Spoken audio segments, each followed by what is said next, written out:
రక్షకుడును మన ప్రభువైన యేసుక్రీస్తు నామంలో మీ అందరికీ హృదయపూర్వక వందనములు.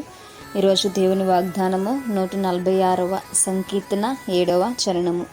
బాధపరచుబడు వారికి ఆయన న్యాయము తీర్చును, ఆకలి గొనిన వారికి ఆహారము దయచేయును, యెహోవా బంధింపబడిన వారిని విడుదల చేయును. హల్లెలూయా. మరి ఇక్కడ దేవునికున్న గొప్ప లక్షణాలు మనకి ఇక్కడ తెలియచేస్తున్నారు. మరి ఎవరైతే ఇతరుల చేత బాధింపబడుతూ ఉంటారో, ఎవరైతే మరి అన్యాయం చేత మరి నింపబడి ఉన్నారో, లేదా మరి వారి జీవితాల్లో పొందుకోవలసినటువంటి న్యాయాన్ని పొందుకోక మరి అపహాసపు పాలవుతున్నారో, హింస పాలవుతున్నారో, వారందరినీ కూడా దేవుడు విడిపించేటువంటి దేవుడు. మరి బాధపడుతున్నటువంటి వారి పక్షాన ఆయన న్యాయము జరిగించేటువంటి దేవుడు. ఈరోజు మనము మరి ఎవరైనా మనకు అన్యాయం చేస్తున్నప్పుడు, మనల్ని ఎవరైనా హింసిస్తున్నప్పుడు, బాధ పెడుతున్నప్పుడు దేవునికి కనుక మనం మొర్ర పెట్టుకుంటే ఆయన మనల్ని వాటి నుంచి మనల్ని అయినా విడిపించడానికి సమర్థుడు అనేటువంటి విషయాన్ని ఇక్కడ మనకి తెలియచేస్తున్నారు. ఆయన మనల్ని రక్షించడానికి ఇష్టపడుతున్నటువంటి దేవుడు.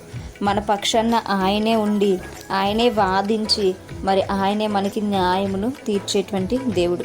మనల్ని మరి ఓదార్చేటువంటి దేవుడుగా ఆయన ఉన్నాడు అనేటువంటి సత్యము మనకి తెలియచేస్తున్నారు.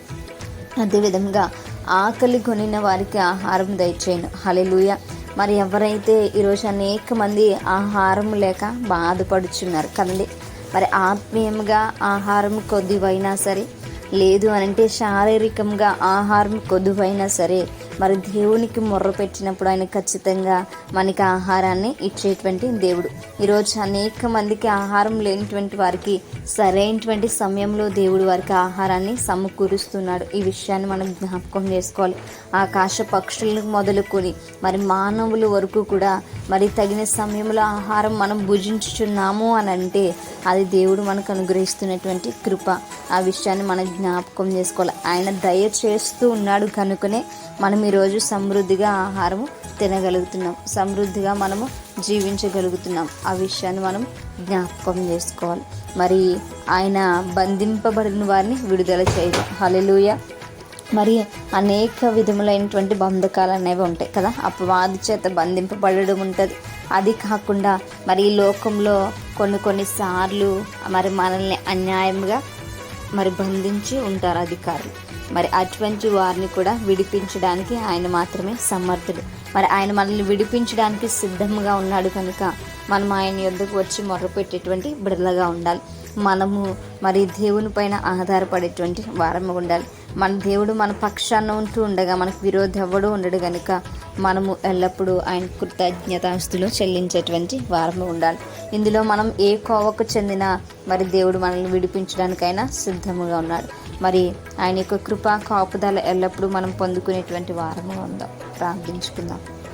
పరిశుద్ధుడా, మహాగణుడా, యేసయ్యా మీకు స్తోత్రం. సర్వాధిపతి అయినటువంటి మా దేవా మీకు వందనాలు, కృతజ్ఞతాస్తులు మీకు చెల్లించుకుంటున్నాం ప్రభువా.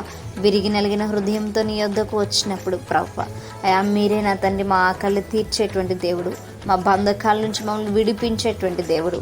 అయా తండ్రి నా ప్రభా, అన్యాయం నుంచి మమ్మల్ని తప్పించి న్యాయము జరిగించేటువంటి దేవుడు ప్రభువా, నీకు వందనాలు. అయా మా పక్షాన్ని నుండి కార్యములను సప్లై చేసేటువంటి గొప్ప దేవా మీకు స్తోత్రాలు చెల్లించుకుంటున్నాం.